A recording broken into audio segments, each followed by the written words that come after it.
seminal snake dance. It was a piece that Jared originally wrote for a band in his community back in Oklahoma, where he is mostly a classical composer and identifies as a member of the Chickasaw Nation. This piece is based on his memory of a friend and the community around him. And it's a really cool piece. It features some interesting time signature stuff and a whole lot of percussion. For our first performance of the work, we had everybody on their, I guess, regular instrument. But for this recording, this performance, we're actually doing a recording, not only of the concert, but we did a recording earlier before y'all got here on the stage, so that we could gift Jared a recording of the performance that will be used as a reference for him in the future whenever he puts this piece out for publication. Danville Symphony will be the reference sound where people can hear what it sounds like. And so for that purpose, we have 13 of our musicians back covering all this percussion parts. So if you were here in October, yeah, you will hear something very new and very different. And it's a really awesome, incredible piece. We've enjoyed learning it and getting it up to snuff. So without further ado, here is the Seminole Snake Dance, our final piece. We hope you've enjoyed our program, and we hope to see you at our March concert as well. Thank you.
Should I go ahead, Will?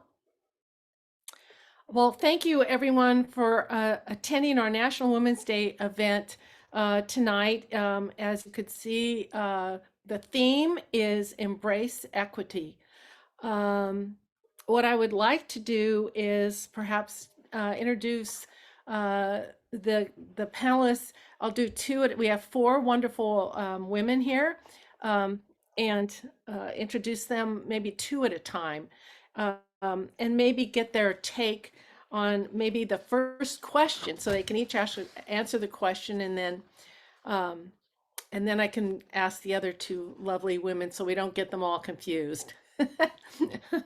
um, as I do, I would like to start the program with a brief definition of equality versus equity for the audience. And I actually had to do a little research myself, so I hope this is helpful. Equality is each individual or group of people is given the same resources or opportunities. Equity recognizes that each person has different circumstances and allocates the exact resources and opportunities needed to reach an equal outcome. And for tonight, in alphabetical order, I'd like to change my screen to gallery. There we go. Or actually, before I start, I would just like to point out that that's the Diablo Wind Symphony. It is a youth organization that's been around for over 20 years now in the Bay Area. I was there. I was one of the first women conductors with that group. And now Caitlin Beauvais is the artistic director and also conductor. So it's neat to have organizations that feature women in leading roles. And she has recently received the position or awarded the position of the band director at Diablo Valley College. So you will probably be seeing much more of her at some point. So one of the first questions we have tonight is, how does your faith address equity within its community? Do you have scriptures, readings, or teachings that relate to equity?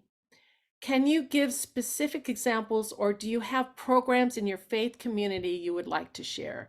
So it's kind of a broad range start for tonight. And let's start with Reverend LaTaunya Bynum. Can you raise your hand there, LaTaunya? There. She has been the regional minister of the Christian Church Disciples of Christ of Northern California, Nevada since 2014. She received her BA degree from Chapman College and her master's and doctorate of ministry from the Claremont School of Theology. She was ordained in 1980 at her home church, United Church Christian Church Disciples of Christ in Los Angeles. Dr. LaTaunya is active in Disciples of Christ Church and has served on the Council on Christian Unity and Interfaith Ministry, the Council on Theology Education, the boards of Chapman University and the Disciple Seminary Foundation, and from 2019 to 2022 served as the president of the College of Regional Ministers. Her specialty is in clergy ethics and anti-racism. She has led training sessions on and workshops on those topics, as well as seminars on congregational transformation and transition. Welcome to LaTaunya. Thank you. I was, from the time I was in high school, probably, was mentored by people, men and women, who just saw as a part of their faith commitment, a commitment to justice and equity. Although I'm not sure when I was in high school, we used the word equity very much, but they were very much a part of that. I think my faith addresses equity in the communities that I'm part of by keeping issues of women and people of color and their representation, our representation, before the groups that I'm a part of. Always raising questions about equality, kind of paying attention to both who's in the room, who's at the table, and who isn't at the table. And I think part of that is a personal commitment that I'm sure many of us share to speak, not only to speak truth to power, but to speak the truth in love to power. And I think to listen when people are speaking truth to power to me. So it's to understand that I have a particular role in our region. I'm the leader in this region, and that means sometimes I disappoint people, or I say things or do things that unintentionally can cause someone to feel devalued. And I need to be willing to hear them with as much of a lack of defensiveness as is possible when they are speaking truth to power to me. I do have some scriptures that I kind of rely on. One is Psalm 51:10, create in me a clean heart, O God, and renew a right spirit within me. And then that goes on from there. Micah 6:8, to practice kindness, justice, and humility.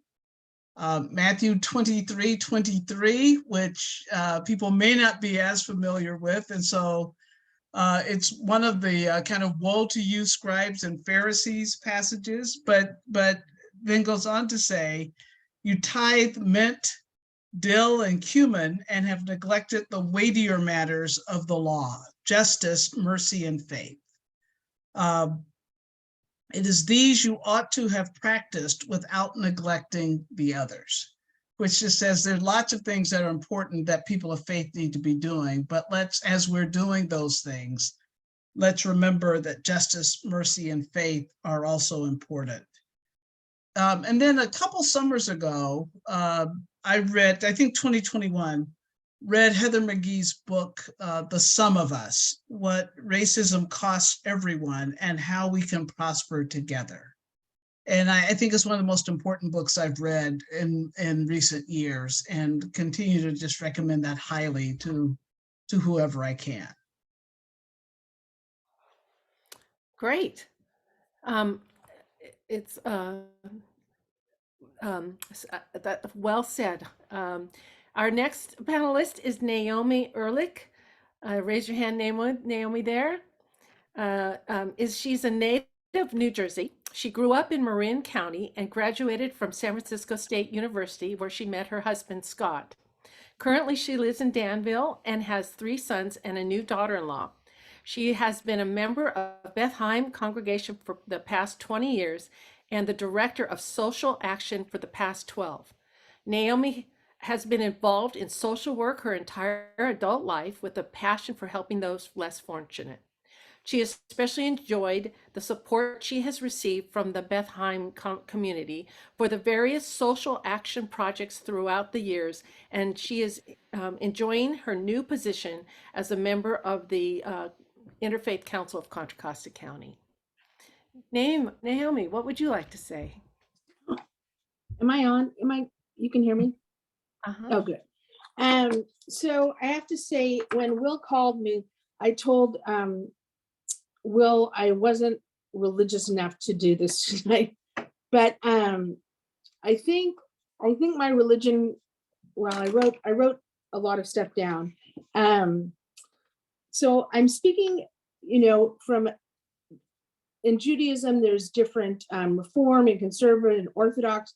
So we come from Beth Chaim congregation tends to be more liberal. It's probably going to be a Reform community in the next 6 months, but it's a more liberal point of view than possibly the conservative. But I think in Judaism, forever they take on the point of view of tikkun olam, of repairing the world, and it's kind of what in Judaism it's what we follow in making the world a better place.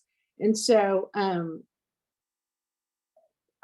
that's what I get out of my religion. And our temple supports that with the work that I've done. So I was raised in Marin, and I was raised in a very secular household. We did go to Sunday school, and my parents are both social workers. We're both social workers. So It's who I identified with, and it's my degree was in it, and my interest is in that. So the position that I have at the temple is to run the social action programs, and part of that. I pulled some. Like I said, I'm not religious, but I did pull. You wanted some examples, so. From Genesis 1:27, that all God's children are created in the image of God and that all are equal. It is also our duty to God to respect the fundamental rights of others. Another example I pulled was from Babylonian Talmud, Shabbat 31a. What is hateful to you, do not do unto your neighbor. And from Leviticus 24:22, you shall have one law for the strangers and the citizens alike, for I, Adonai, am your God. And I think within our congregation, I mean, the work that we do outside the synagogue and within the synagogue is, I don't know if you want to call it, it is equity. We treat kind of everybody the same. We offer support to members that are unable to afford membership, unable to afford Sunday school. And outside the synagogue, we do, other work, which I guess we're going to talk about later. But my position on the board has been the director of Tikkun Olam, which is repairing the world and making our, the work that we do in the East Bay, advocacy, community projects, it all, I felt it is all about equity. So I'm not sure I can, the other part of the question was, Well, that's plenty right there. That's a lot. okay, good. And that gives me a chance to introduce everyone else a little bit, and then we can kind of free for all the questions, I think. Okay. But your church does a lot of outreach, and that's really wonderful, those social activities.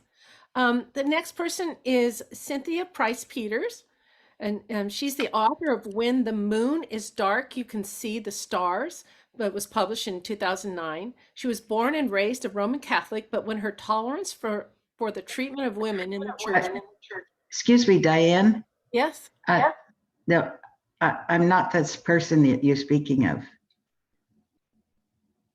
It's me. That's someone else. Pamela Prime. Okay. I might have done something terrible. So that's Pamela. No, not terrible at all. I just didn't want to take credit for this wonderful person. But I think what I did was I might have copied and pasted incorrectly, but let me just go ahead and Cynthia, I'll correct it while I'm going on. So Pamela is the author of When the Moon is Dark, You Can See the Stars, published in 2009. She was born and raised a Roman Catholic, but when her tolerance for the treatment of women in the church became unbearable, she had to take a step back. She left the church, but never her faith in Jesus. 8 years later, while at prayer, she heard the words, "It's time to return." Her response was quick. "You've got to be kidding." But she understood that she was being called. In 1979, Pamela studied theology at the Jesuit school in Berkeley, part of the Graduate Theological Union, and following that, she taught at the GTU in the Jesuit School of Applied Theology. Is that correct? Is that close? Yes. Okay, good. I'm just making sure I did that. In 1981, 3 women asked her the same question the same week. How do I find peace when my life is in chaos? She met with the women, and the group of 3 grew into many seekers, and it became La Casa de la Luz, a spirituality center in Lafayette.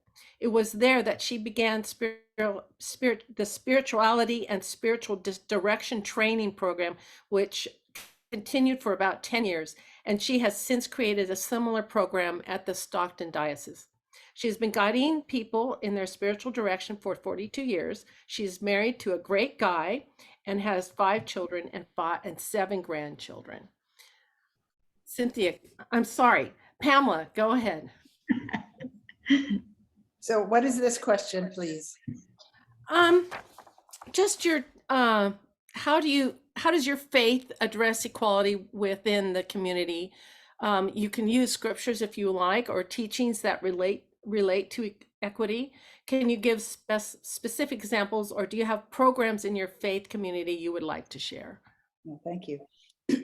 One thing I'd like to start with, I read a definition of equality and equity, and I really liked it.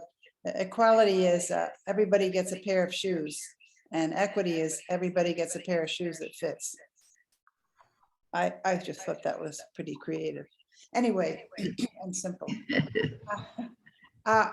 Christ the King in Pleasant Hill, a big part of the community is really the gospel, listening and participating and going forth and doing whatever we are meant to be doing. I think we are very aware of social justice issues. Part of what is a big program at Christ the King is St. Vincent de Paul. And St. Vincent de Paul was given from Christ the King, let's see, what was it? I have it written down here. A lot of money. Excuse me.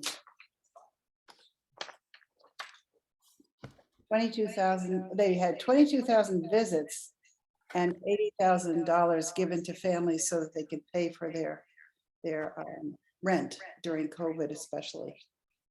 One of the things that we do is winter nights where families who are homeless come and spend 2 weeks, and the community provides for them all the things that they need. I think that's a really beautiful thing. Black Lives Matter, Christ the King gathered with other Christian communities in the area in Pleasant Hill and marched to the city hall. My pastor is very involved in communities, faith communities and non-faith communities in the community or larger community, even being on the board of BART. The awareness of social justice, I think, is basic to Christianity, and it's really a joyful thing when we realize that we are able to participate in that way. One of the things that I'm involved in is ministry to the homebound, and I visit people who are dying or close to death or on hospice. And one of the people I visit is Aggie. Aggie's 96. And she's 99, excuse me. Yeah, she's getting ready. She wants to celebrate her 100th birthday, and she's hoping she can make it. But she's a very dear thing. She's got perfect memory and almost perfect memory, but she's bedridden, and she has been for quite some time. And what I find with people who are elderly is they're very lonesome. And so it's a great joy for me to visit them and just chat and talk to them. And as a spiritual director, I just don't go in and say hello and bring Holy Communion, but I stay because that's part of who I am. That's my main ministry and has been for 42 years. So what else can I tell you? Oh, the school, we have a school at Christ the King. It goes up as a grammar school or junior high. And those children go to St. Anthony's in the Tenderloin and spend time with people there. So the kids get a chance to see people who aren't as well fed, well taken care of, who are many of them, most of them homeless. And I think that's great. So that's all I have to say, I think, for now. Thank you so much for that and bearing with me, Pamela. Cynthia, make sure I get this right now. She grew up in a Protestant Sunday school and a church family. She taught preschool from 1964 through 2020 with a focus on individuals with learning differences.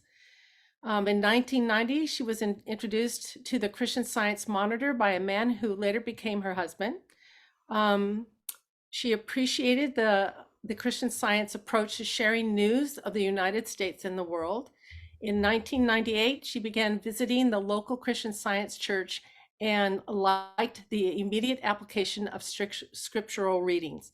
Eventually, she began teaching Sunday school and is excited to share that a former student just graduated from the university last May and is now a staff writer for the Christian Science Monitor. So Cynthia, would you like to speak? Sure. Okay. Thank you, Diane.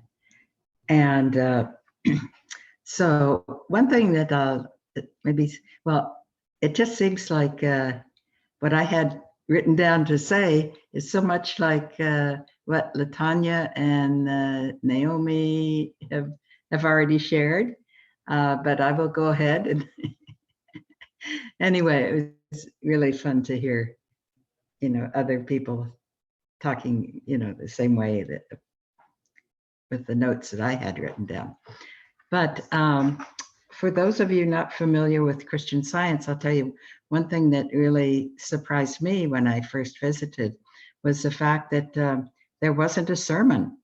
And the pastor turns out to be some volunteer who reads scriptural passages, so from the Bible, and then also from what we call the textbook by Mary Baker Eddy, Science and Health with Key to the Scriptures. And so half of it is from the Bible and half is from Science and Health. And so it's just a different way of approaching the Sunday service. And all week long, we are given the exact, what we call lesson that is going to be presented. And then we get to study it day by day. And it is, of course, really interesting, the difference in of vocabulary or the way things are written that will affect you differently, from day to day. So it's a very different approach. And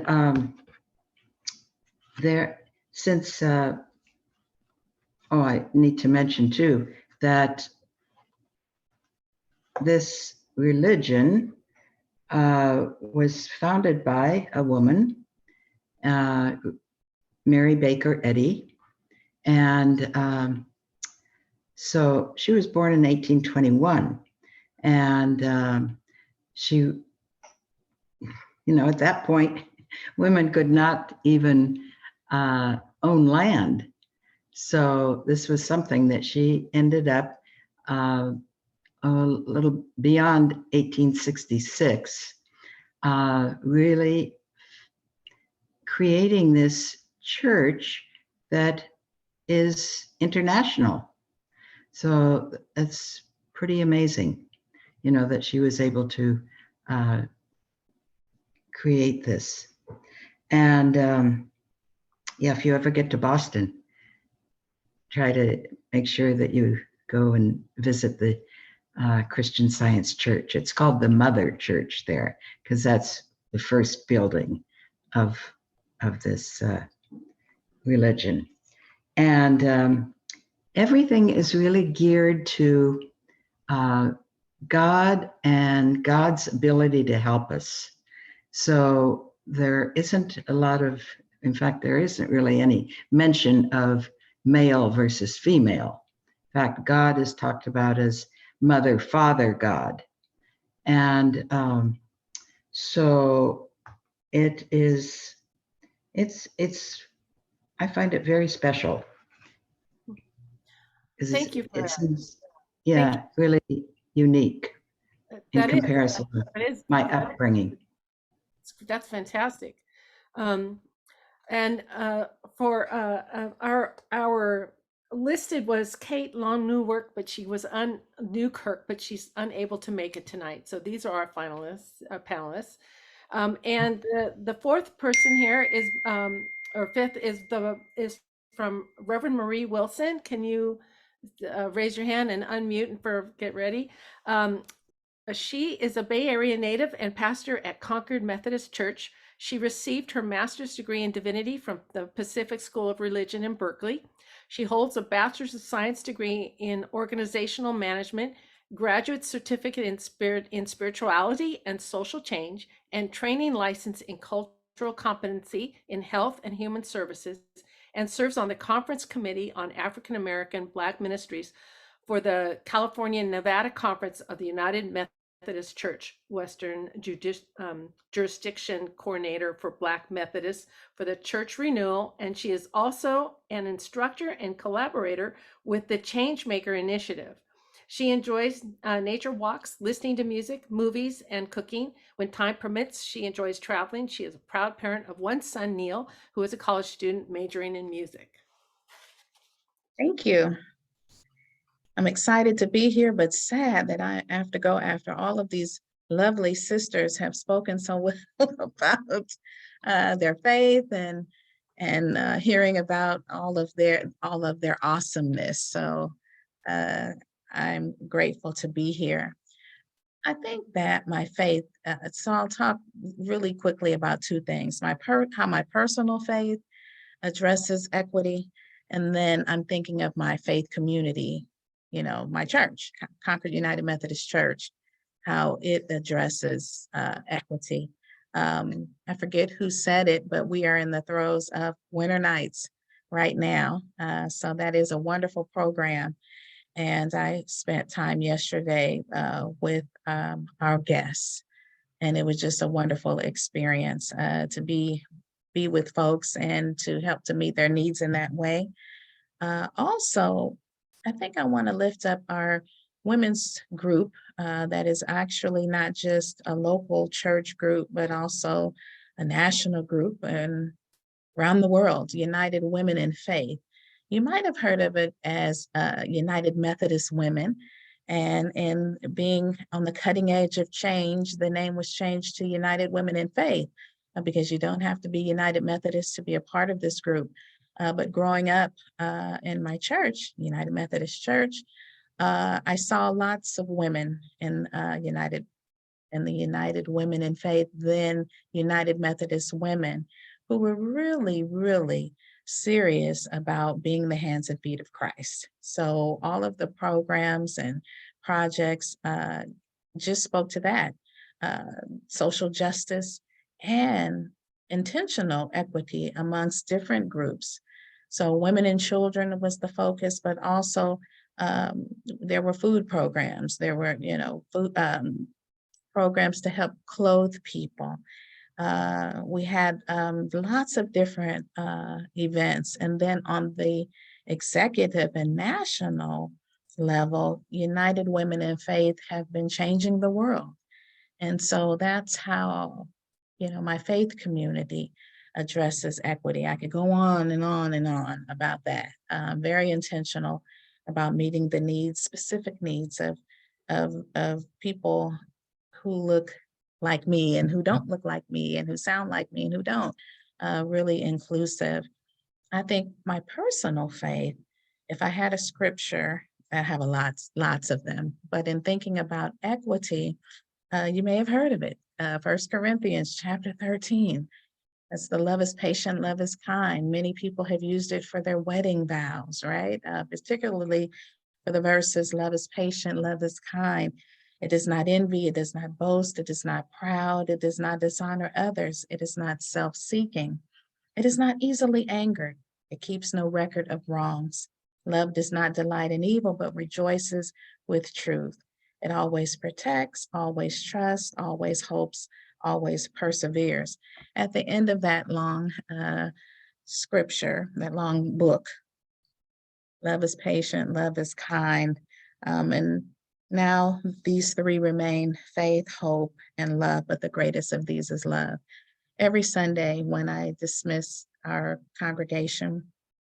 I always say something about the sermon, say that I hope that they got something from our time together. And I say, remember to stay hopeful, to be safe, and remember to love one another. Because I believe that at the bottom or at the top or in the middle of all of this is love. And so that's how my personal faith addresses equity. You know, as a woman of color, being the only one in the room, oftentimes being in different environments where just my presence sometimes it shakes things up, but also being a voice for others who have not had the privilege to get where I have been or where I am. It's a part of my life. It's something that naturally happens. And so, yeah, that is, I hope I've answered enough of that. Yeah, no, that was wonderful. All right. I think I might go a little off script Mhm. because I think as I see here, those wonderful women of faith and the people that are joining this are probably all involved in some way of equality and equity. And maybe, but sometimes I feel like I wonder if are meeting the needs of the community in that regards, or even within our own congregation, are we able to see sometimes discourse or inequity in positions or inequity in our what we do for the community? Are we reaching the areas that need to be reached? Do you feel like you're doing that on a consistent or equal basis? Or do you want to see if you can help me with that question? And feel free to unmute.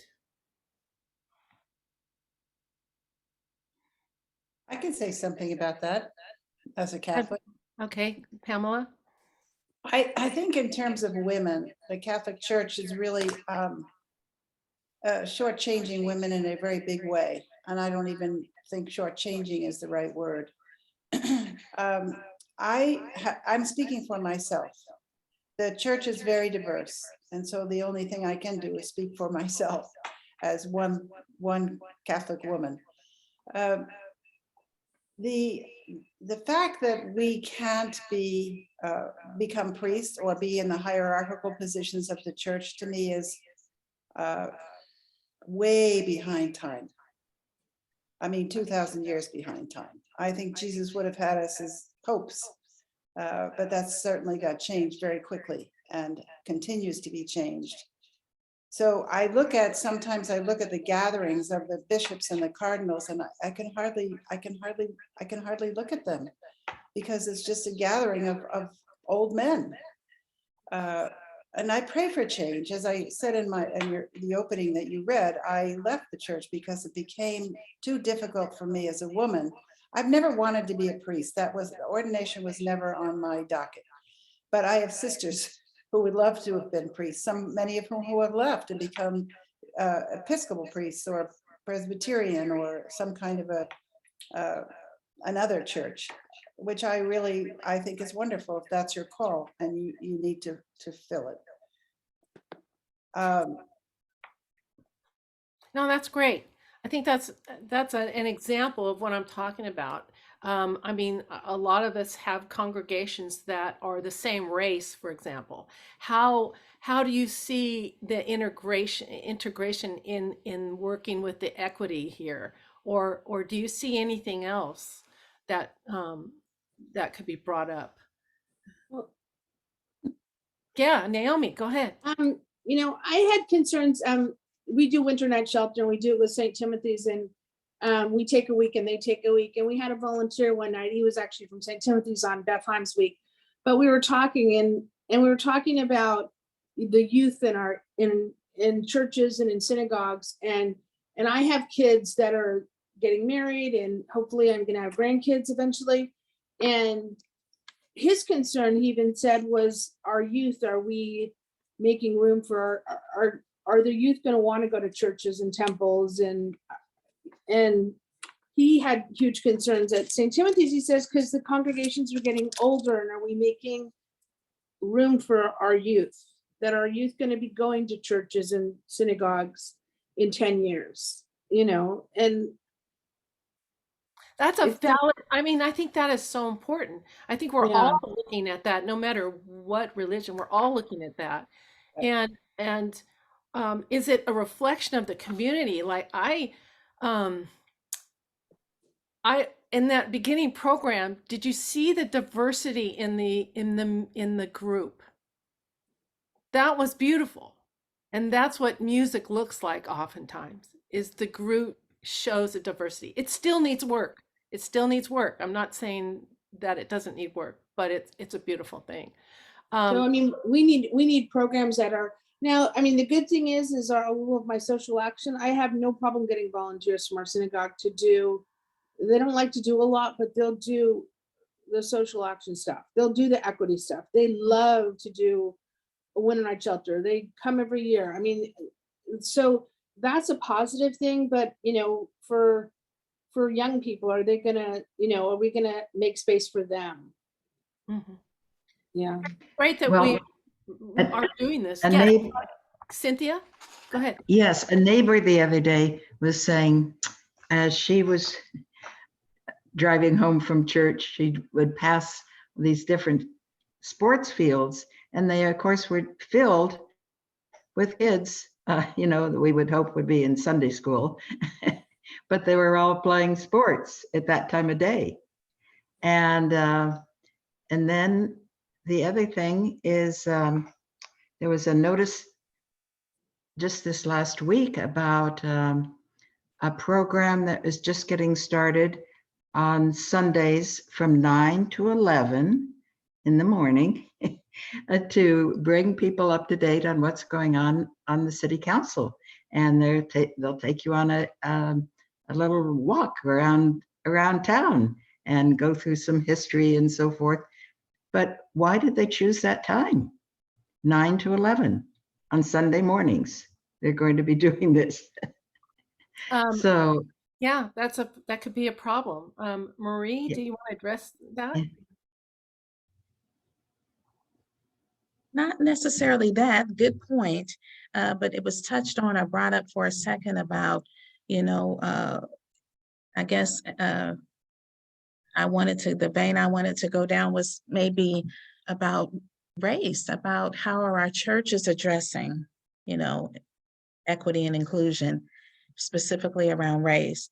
My first appointment 2 years ago in 3 years ago now in 2020 was at Sonoma United Methodist Church. I was the first African-American pastor, a woman during Black Lives Matter, during a pandemic, so many things. And in the 172 years that wonderful church had history, there was never an African-American member.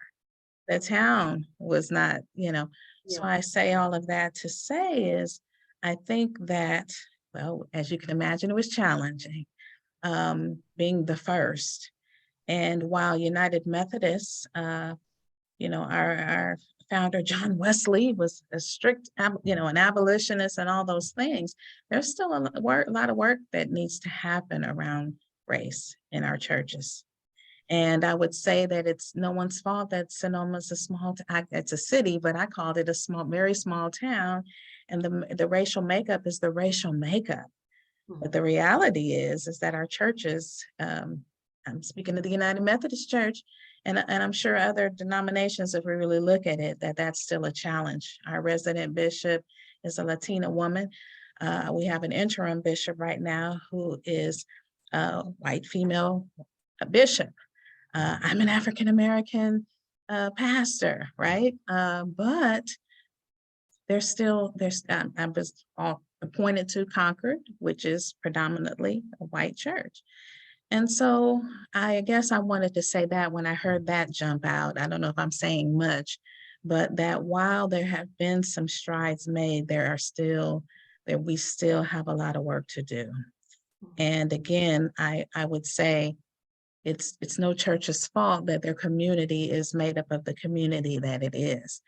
But as we continue to be the church post-pandemic and times change and neighborhoods change, It'll be more and more important that we not just on the surface, like, most churches or faith communities have that love is the undercurrent. Love, love. But when you have to do it, it's different. When you have to be welcoming to a different environment, a different group of people that you've never had, it's challenging, and it's no one's fault, but we need to say it and say that we still have a lot to do. Mhm. And yeah, go ahead. I was gonna Go say, ahead. well, I was gonna ask LaTaunya her take on, sorry, her take on what we've been discussing.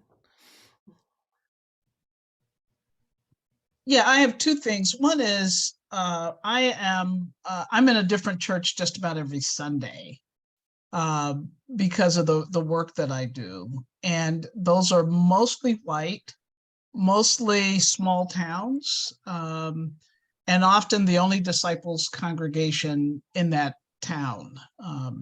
And so I say to them, all people will know about who we are is what they see you do. And then remind them that we are not a creedal church, but we have a lot of slogans. And one of the ones that I repeat often because I believe it's true, that is that we are a movement for wholeness in a fragmented world. And that means in terms of gender and race and sexuality, all of those issues.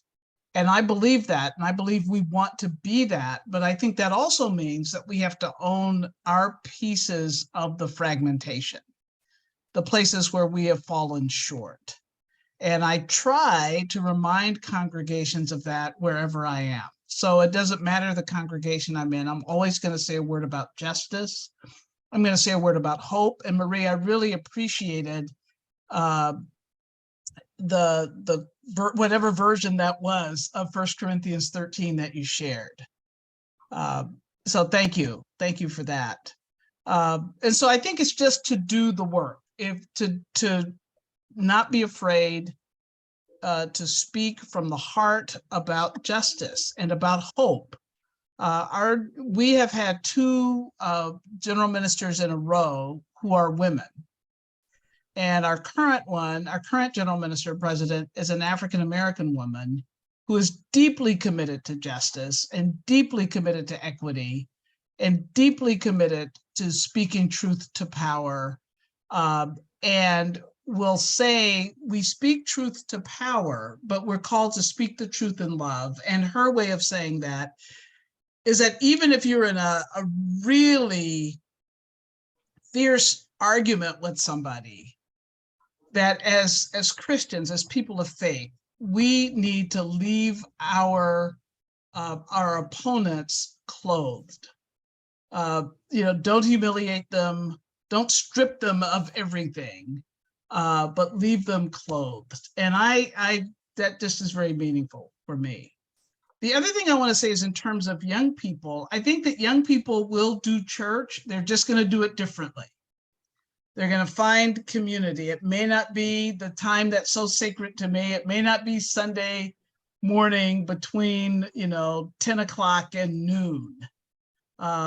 We have a congregation that's nesting in a church in Vacaville that meets at 5 o'clock on Sunday evening. It's probably one of our most diverse communities. And my job as a leader in this region is to support them. Had a great time, invited me to preach a couple weeks ago. I had a great time with them. So I think we have to be, this, if there's such a thing as post-COVID, in this time after the peak, we're not going to go back to what it was before. And there's a lot in what was before that is lamentable, the loss of which is lamentable. But the gift is we've learned how to do church differently. We've learned how to do our religious practices differently.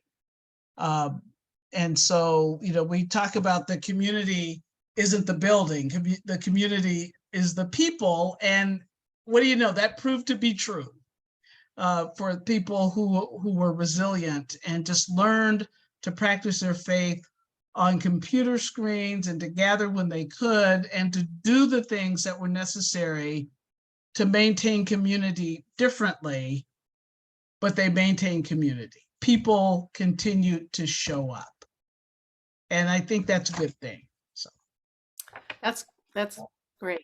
I have a quote for you. It says, equity is a solution for addressing imbalanced social systems. Justice can take equity one step further by fixing the systems in a way that leads to long-term, sustainable, equitable access for generations to come. In that regard, is your faith groups working with or involved in any social systems to further further a long-term equitable solution? Can you share what you are working on? Have you had resistance or difficulties pursuing your goals? Do you need resources, or do you have resources you can share?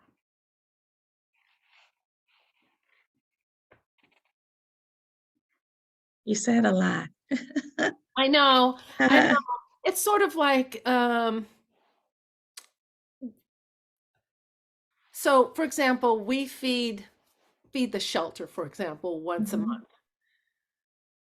But we're only putting a Band-Aid on, I mean, it's, and the same thing even with the winter nights shelter. It's a wonderful thing that we all share in. If you folks that don't know online, the winter nights is a shelter that travels for 2 weeks to different local churches in the area, and we all take turns feeding and serving this homeless group of families. It's a wonderful project, but in some ways, and it's great because it does really help get those families eventually housed.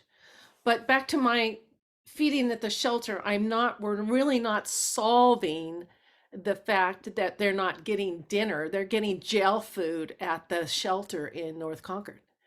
So it's not really solving the problem. What can we do to start? I want to stay shaking that apple tree and make instead of leading towards a system that's leaning towards one way, that we can put it back up right. So do you have any comments or suggestions, or what is what you do affecting your community? What do you see? Do you need resources? What are your problems? That kind of thing. Well, I want to say two things. One thing is that we recently did is that our United Women in Faith, we held kind of like we called it, what do we call it? Information in action, a day of action, where we had some groups, local groups come in, police force come in to talk about human trafficking. And to, not just, okay, we've been collecting clothes for shelters I said, just as you said, we have to take it up a notch. And so what we did is that we had this day of action where we had a Contra Costa community with Lions, forgive me, I should have had these names ready, but they came in and they did a talk. We watched some hard videos where there were some conversations from victims about what human trafficking was, what was happening, and making it awareness. That was awareness and action, so that they realize it's not just happening. I'm from Oakland. It's not just happening in the Bay Area or Oakland or San Francisco, bigger cities. It's happening right here in Concord. And this is what it looks like. This is what human trafficking looks like. And it's not just about selling bodies on the streets, right? That's a big part of it, but it's also labor, child labor and those kinds of things. So that was the awareness piece. And I was just wanting to say to some of the ladies, close your mouth, you're going to catch a fly, because they were aware of deeper, nothing's wrong with providing clothing and gift cards and those things they had been doing. But to take it a step further, after that, we were equipped, right? They were giving us we heard something from police officers of their special task force, and they gave us pamphlets and posters, and we went out in 2s and 3s and went to some of the local businesses and asked if we could post these informational flyers, because they said, well, if the task force goes out, then, the hotel motel managers like, but church groups, maybe we could, and no, I don't think anybody was turned down. Will it make a big difference overnight? No. We have to be also comfortable with change is going to take some time, but taking it a step further, that was something that we did in January, that one I was very proud of. And then coming back to this other thing about race issues, in my former church, I had twice a day on a Thursday, I had a tea with Pastor Marie. We weren't sipping tea, it was a Zoom. The tea was in quotes, and we had conversations.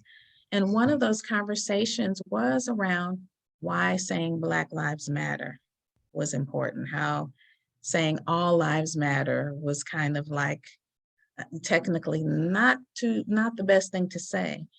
Having the discussion about Black Lives Matter as being a movement and not just something that's shown on the news as a disruption, buildings being, those kinds of things. Small example, but I guess I'm saying that to say with anything that needs work, I really believe that conversations are transformative.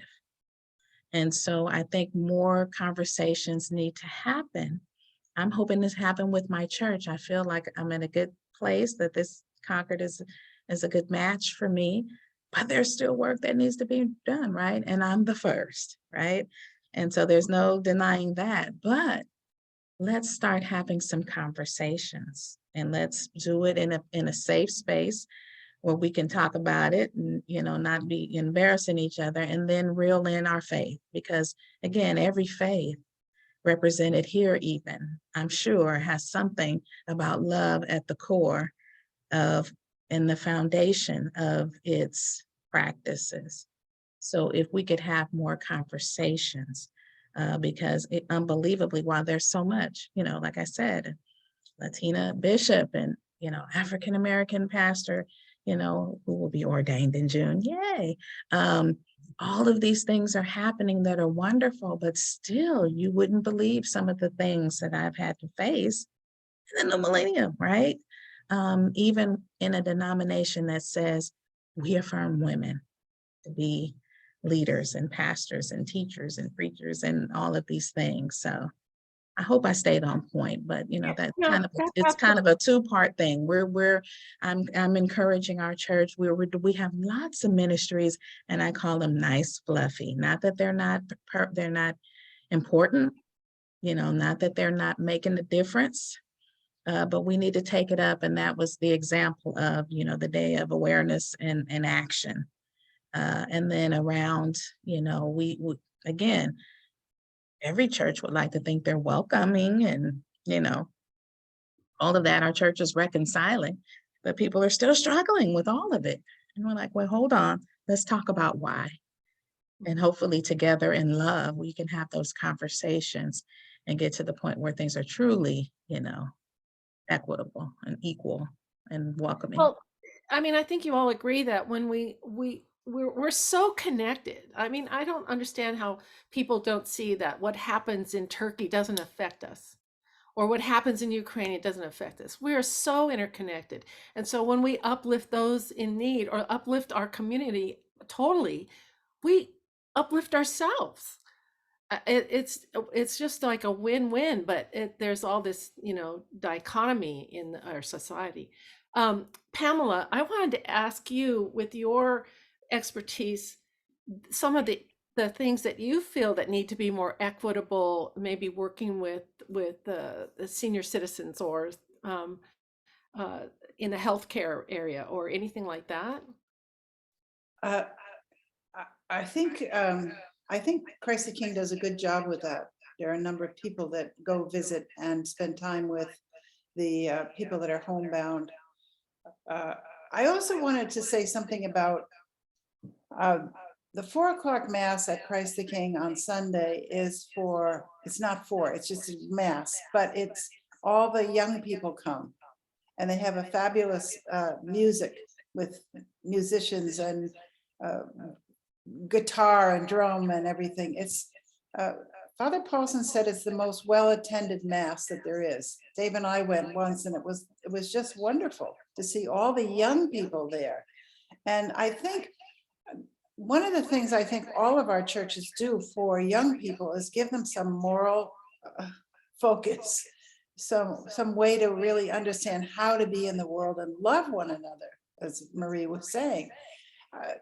And to see the young people there, I think is really a shift that we need to see more of. So those are two thoughts I have. Faith and Justice is a national program, and it really makes people aware of injustices, because a lot of times people they're not even aware of it. And so Faith and Justice not only makes people aware, but does things to make change in the world. There's a big group of people at Christ the King that are involved in that. I don't know if you know a guy by the name of Greg Boyle.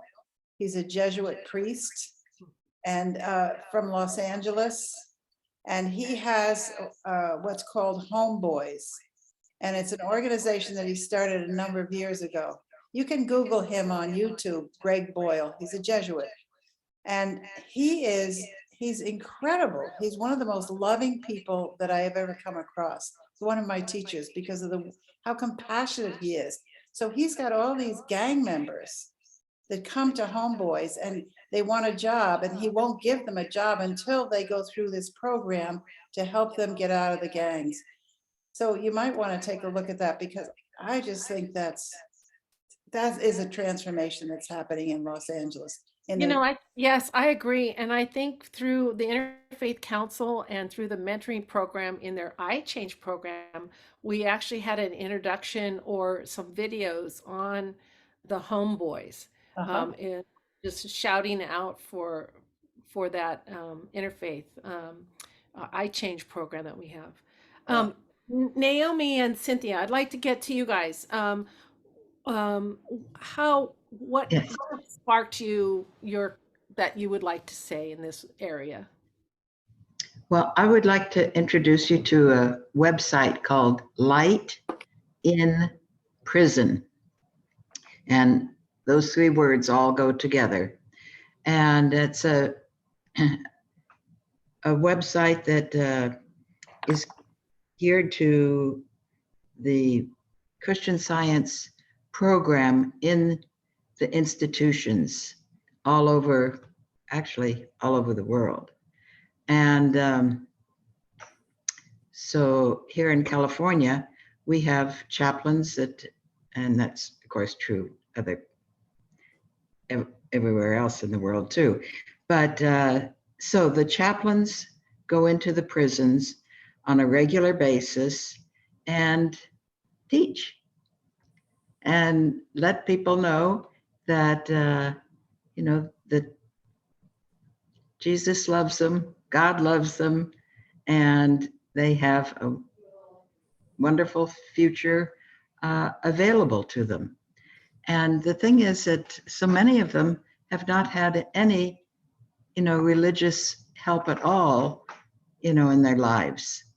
And so it's really a wonderful program. I think that does sound like a great program. The Homeboys and doing any kind of work for the marginalized is wonderful to have.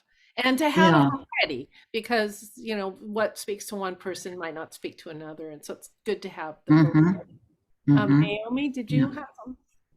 You're looking for something, in our community, in this past year, unfortunately, it's been necessary, but on the board of directors, they put an advocacy person for the rise in anti-Semitism. So we have an anti-Semitism task force now, which we've never needed before, unfortunately.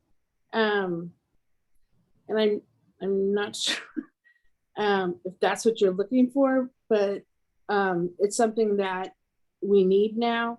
I think Contra Costa Interfaith, the council was involved in the march, I think it was 2 years ago, maybe it was last year, around Danville, and it was for the anti-Semitic flyers that were sent out in the East Bay. And it's something that the temple is now working hard on. It's kind of been demanded by our members that we need more information on anti-Semitism because it's going on in the schools and it's going on in our neighborhoods. And it's something that we've had to deal with for a while, and we're now dealing with it. So, Yeah, but how about this? What resources, or if you were to ask this panel, what could we do to help you in that regard? I don't know. I don't know. I mean, I think it's our rabbis worked on it. He works with ISERV on it. Will knows Rabbi Diane, but education. They're working with the schools on it in the Santa Maria Valley Unified School District has been. I don't know. I mean, it's education. It's getting worse, but it's gotten worse in the last 6-7 years, much worse. But I mean, I said to my friend who attends a Lutheran church, you don't have to have armed guards when you have services. We do. And I mean, we have services with large crowds. We have to have a security person there. And it's costly. It's what we have to do right now. I don't know long-term if it's what we're going to have to do, but it's what we're doing now. And I don't think we're any different than any other synagogue in the area. I don't think. And I don't know how the community can help other than educating and doing what we're doing. But yeah. Well, maybe there would be a way that we present it to our own congregations as, say, what would you do if this was something, and then maybe getting involved if you have something that an incident. I know that the Interfaith Council is always willing to support and be there for any incident for any congregation that's in the county, that we would support them in their right to exist and worship freely. So that would be something that, if needed be, that would be, hopefully you would see that as a resource for sure. And it just, are there any equitable type community services that you do that you would like to share, that we haven't spoken about, that you would like to share, that might be enriching to other people's congregations or Ours, Jewish Family and Children, Jewish Family and Community Services, our families have gotten involved with because of the it was the Afghan. Well, they were dealing with the Afghan refugees that were coming over, and now Ukrainian refugees that are coming over, and so they always need support. And it's obviously a lot of the Ukrainians are not Jewish, and the Afghans are not Jewish, but they still are supported by Jewish Family Services. And I think that's ongoing, and it's a great organization. I think they presented at the council before. So yes, it's a fantastic organization. it's a great organization. They always need help. I think they're overloaded with supplies, but they might not be anymore, but they always need volunteers. And I it's assume places or contacts of available housing at all. What's that? That they probably need ideas. Yeah. And that sort of thing. A lot of the housing they tend to go to San Jose. I think the Afghan community has been more Fremont and San Jose because it's been easier to find housing down there. But yeah, I know housing has been an issue.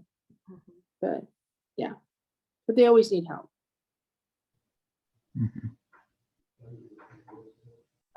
I would like to open it for a few more, for several minutes, if we'd like to, if there's any, first of all, if the panelists thank you again so much for this time. Do you have something you want to bring up that you would like to share? And then start with that. Just two things real quickly. One is disciples in our life in the United States and Canada have for more than 20 years had a commitment to training clergy and lay people in what it means to be anti-racist. And so, and in this region, anti-racism training is required, as it is in most regions, as a means of maintaining that standing. And that, of course, leads to other issues of equity for women, equity for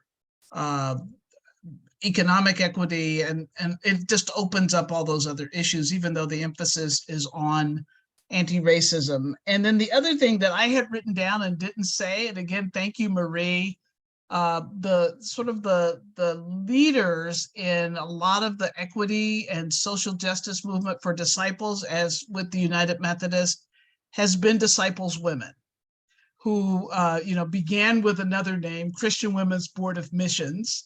But even that began in St. Louis when two women had just developed a heart for helping orphans and poor children. And so used, as we like to say in the way we like to tell the story, used their butter and egg money to begin an orphanage called Echo and in St. Louis. And that place continues to serve the needs of children to this day. And so, and for me, that's getting at a systemic issue. And so, they're now just disciples women. They were Christian Women's Fellowship for a while, as with United Methodist Women, and I suspect women in other religious organizations. As needs changed, as women became more and more empowered and took on larger roles in society, they changed their name. But the mission of worship, service, and study has been the through line for all of this, including a few years ago, a really strong emphasis on helping people learn the issues and advocate in terms of stopping human trafficking. So thank you again, Marie, for that, for just that, helping remind me of that. You're welcome. Well, since I said you're welcome and everyone heard me, I forgot I unmuted by accident. Again, thank you for allowing me to be a part of this discussion tonight. It was exciting. I was very nervous about it. And I think it was a good conversation, but the questions were hard. And I think that's good because that helps us to kind of talk it out. And I think this was a safe space to be able to say everything that was shared. And on International Women's Day, all of the women present here, I just want to say you rock, right? And so just happy to be a part of this panel. I do want to say another important mission of our church is the Share Pantry that's housed at First Christian Church. Yes, still learning all the points around. My car just goes there.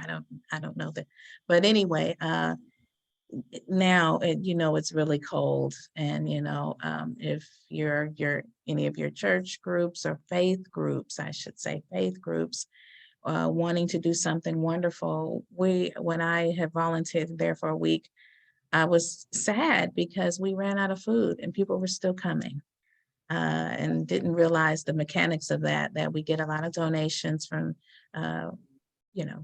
Safeway and Whole Foods and some great stuff. But we could still use, the simple things, soup, peanut butter, those kinds of things. People are still really in need. So if you are looking for place new to give, Share would be happy to receive your donation there. Share is at 3039 Willow Pass Road. Unfortunately, they are limited, and they only serve the people of Concord.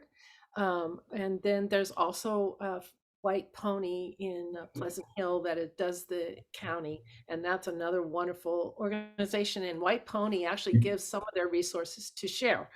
So- And then lately too, Diana, we have been saying only Concord, but then we just like if people show up and we have food.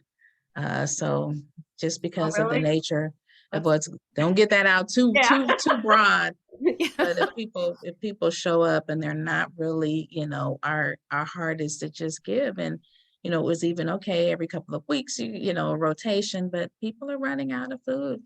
And so yeah, so thank you for that.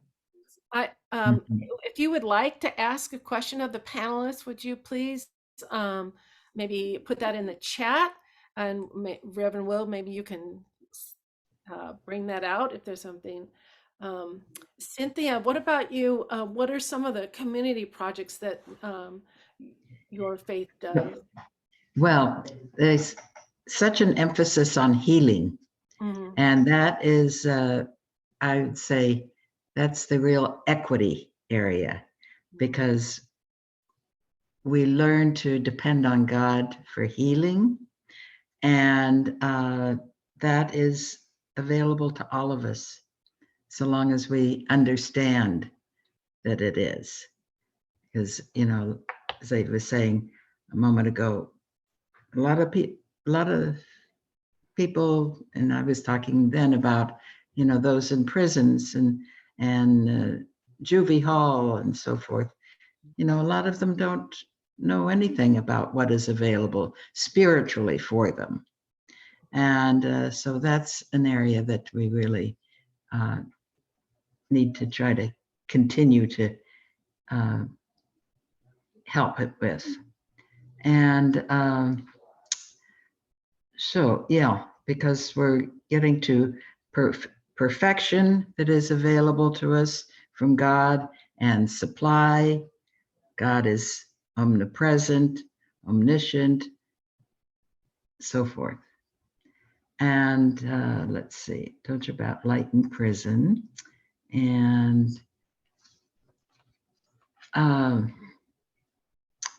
yes, so Mrs. Eddy fell on the ice in 1866.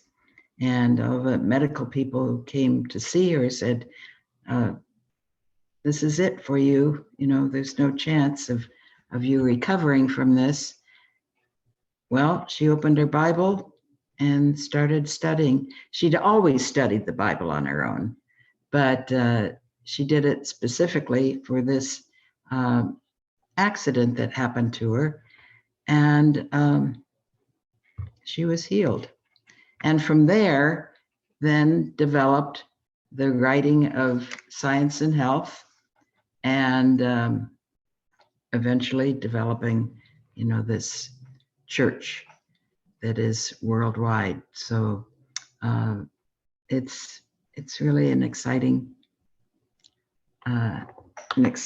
exciting venture to learn about. Another thing, if you get to Boston, there's a library that is devoted to Mrs. Eddy's works, and it's called the Library for the Mary Baker Eddy Library for the Betterment of Humanity, and another wonderful place to visit. That sounds wonderful. I did get a question from Yes. Channing, who asks, are there any other areas that have been successful making change and creating progress towards inclusion and equity in your churches and congregations and community? How can these be shared and built upon?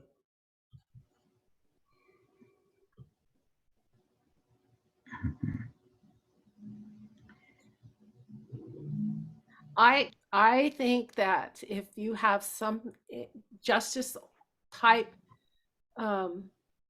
groups at your church facility, that they could come together at our SOJA meetings that the Interfaith Council has and bring these to light, and to share their resources with SOJA, a part of the Interfaith Council, and be able to have us all work on these problems.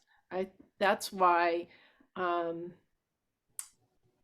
that's the gift of the Interfaith Council, is the fact that we can open our minds and our hearts to one another in a safe space and to respect one another's beliefs, and then share that with the community and develop action and change when needed. And sometimes just the fact of, like Cynthia, you were saying, just the repose that you need to have. Oh, and to Pamela, to talk of how you had created the spiritual group in Lafayette, how that the coming together of these three women that grew into this whole search of spirituality, to come together with our common spirituality, just uplifts, and it kind of is infectious.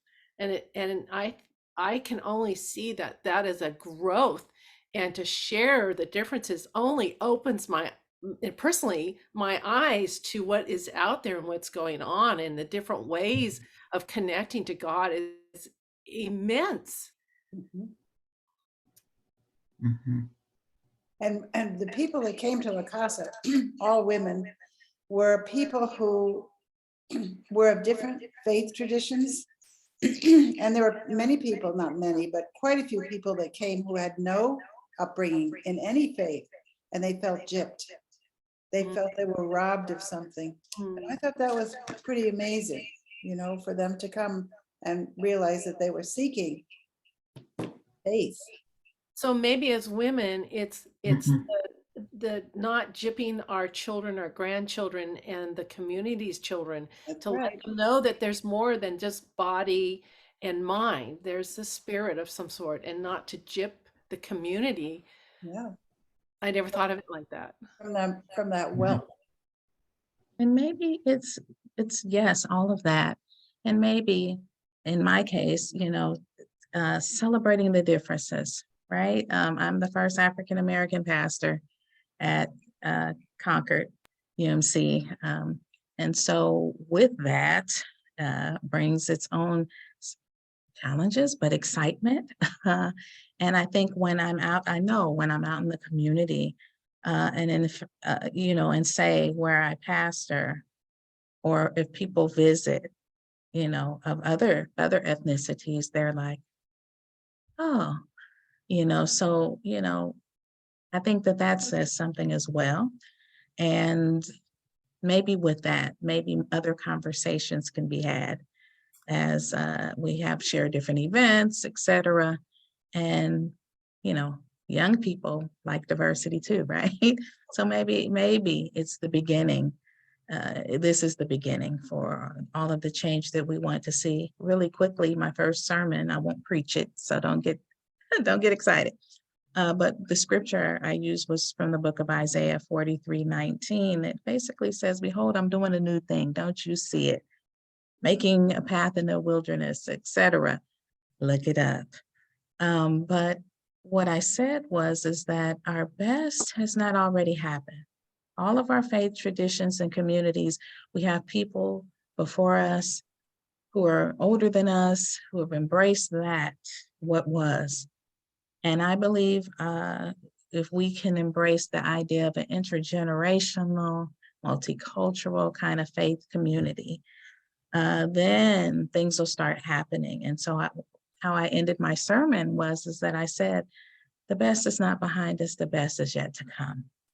So with these new things that are kind of, I don't know, kind of pushed, getting pushed outside the box, standing up to those injustices, inviting people to stand up with other faith, with the Jewish community, whether you're Jewish or not. This is wrong. Anti-Semitism we're not going to tolerate that. And coming together as a huge beloved faith community, I think that is because in every faith community, there's more work to be done. But it starts like tonight, having this forum and this panel and the ability to share and talk amongst each other, getting to know a little bit more about our fellow faith people, faith family that's beyond just what we're comfortable with. And so I think that is where the work begins now. Absolutely. Thank you all so much for your gifts tonight. It's been wonderful, and thank you for those men and women on listening to this conversation online. Um, the Will, if I'm forgetting some wrap up, let me know. But we have at the end, I have something special for you. We have a work, a kind of sort of a jazz work by John Meehan. He wrote this work, and for solo trumpet, but you hear the electronic, the jazz band behind him. But while he's doing that, the artist Delphi Mayaki he gave her this music to inspire her to do an artwork. And so what he did is he videotaped her doing the artwork, and you see her presentation while you hear the piece of music. Cool. So it's really beautiful. It's about 3 minutes or 3 to 5, maybe less, I don't know. But I hope you enjoy it and think of the differences and as well as the multimedia that is going on as a example of what we could be in the community.